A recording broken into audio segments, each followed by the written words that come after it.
Parlons des différentes étapes de la procédure d'asile qui comporte tous vos droits et devoirs en tant que demandeur d'asile.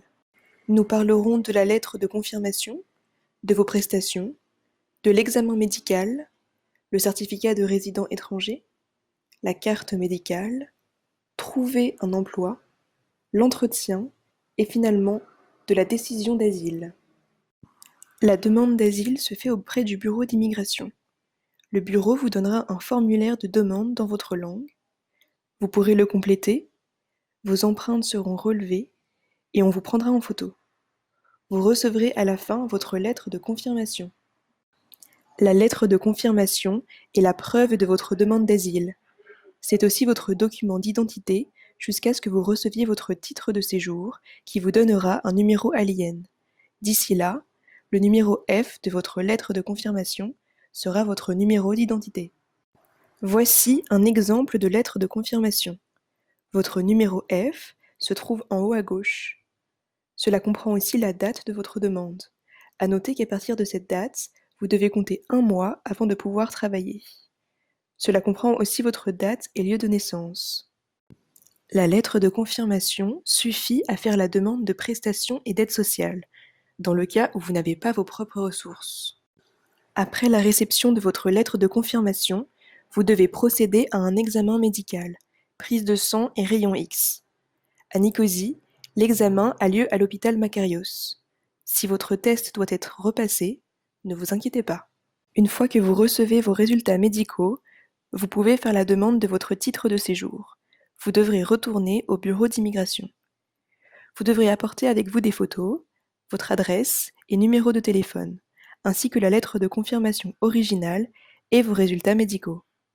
Si vous faites la demande d'aide sociale auprès des services sociaux, vous devrez leur soumettre une copie de votre titre de séjour le plus rapidement possible. Avec votre titre de séjour, vous pourrez également trouver un emploi ou vous inscrire à la direction du travail qui vous aidera à trouver un emploi. Voici un exemple du nouveau certificat de résident étranger, votre titre de séjour. Vous vous servirez également de celui-ci. En tant que demandeur d'asile, vous avez le droit à une aide médicale gratuite. Vous devrez faire la demande d'une carte médicale. Vous aurez obligatoirement besoin de votre lettre de confirmation et si possible du livret à l'IN. Si vous bénéficiez des prestations des services sociaux, vous devrez alors soumettre le document en attestant afin de recevoir votre carte médicale entièrement gratuite. En tant que demandeur d'asile, vous avez le droit à une aide médicale gratuite. Vous devrez faire la demande d'une carte médicale. Vous aurez obligatoirement besoin de votre lettre de confirmation et si possible du livret à l'IN. Si vous bénéficiez des prestations des services sociaux, vous devrez alors soumettre le document en attestant afin de recevoir votre carte médicale entièrement gratuite. Après la réception de votre titre de séjour, vous pourrez chercher un emploi. Ce certificat suffit et fait office de permis de travail. En revanche, votre employeur est obligé d'avoir un permis spécial pour vous employer. Et vous serez autorisé à travailler dans certaines catégories seulement. Vous n'aurez pas accès au marché libre du travail. Si vous ne trouvez pas d'emploi, vous devrez vous signaler à la direction du travail en tant que chômeur.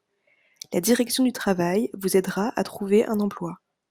Dans le cas où la direction du travail ne vous trouverait pas d'emploi, vous recevrez une carte de travail qu'il vous faudra soumettre aux services sociaux pour recevoir vos prestations. La carte de travail doit être renouvelée régulièrement et vous devrez soumettre une version renouvelée à chaque fois afin de ne pas perdre vos prestations. Avec votre certificat de résident étranger et votre inscription à la direction du travail, vous avez complété la procédure d'inscription au droit d'asile. Vous entrez maintenant dans votre période d'attente. Votre dossier sera transmis du bureau d'immigration au service d'asile qui examinera votre demande. Cette examination va prendre du temps. Vous pourrez attendre 6 mois, comme vous pourrez attendre 1 an et demi. Vous devez être prêt à attendre. Pendant cette période, vous pourrez utiliser ce temps pour écrire tout ce qui s'est passé, tenir à jour les détails des personnes, des endroits qui font partie de votre histoire, en faire un journal, et continuer à rassembler des informations, documents, articles, tout ce qui pourra appuyer votre demande d'asile. C'est un exercice très important dans votre situation. Pas seulement parce que vous voudrez sans doute oublier rapidement ce qu'il vous est arrivé, mais surtout parce que vous commencez une nouvelle vie, avec de nouveaux défis et de nouveaux projets. Les informations, celles qui ont été traumatisantes, voudront s'effacer de votre mémoire, mais vous en aurez besoin en temps venu. Le service d'asile vous contactera par téléphone ou par lettre pour votre entretien.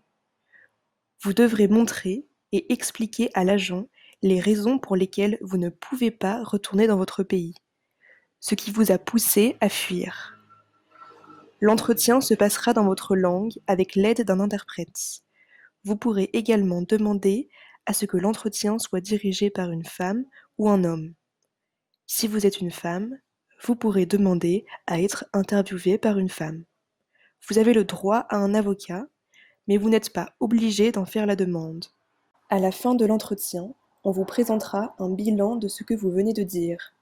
Lisez-le attentivement avant de le signer. Vous pourrez être sollicité plusieurs fois pour d'autres entretiens. C'est la procédure normale. Une décision sera rendue fondée sur les entretiens que vous aurez eus. Vous serez informé de la date à laquelle la décision sera rendue et vous devrez vous présenter à l'office du service d'asile. Si la décision est positive, vous recevrez le statut de réfugié ou un statut de protection subsidiaire. Si la décision est négative, votre demande d'asile sera rejetée. Toutes les décisions vous seront communiquées verbalement et par écrit. En cas de refus, vous pourrez faire appel à la Cour.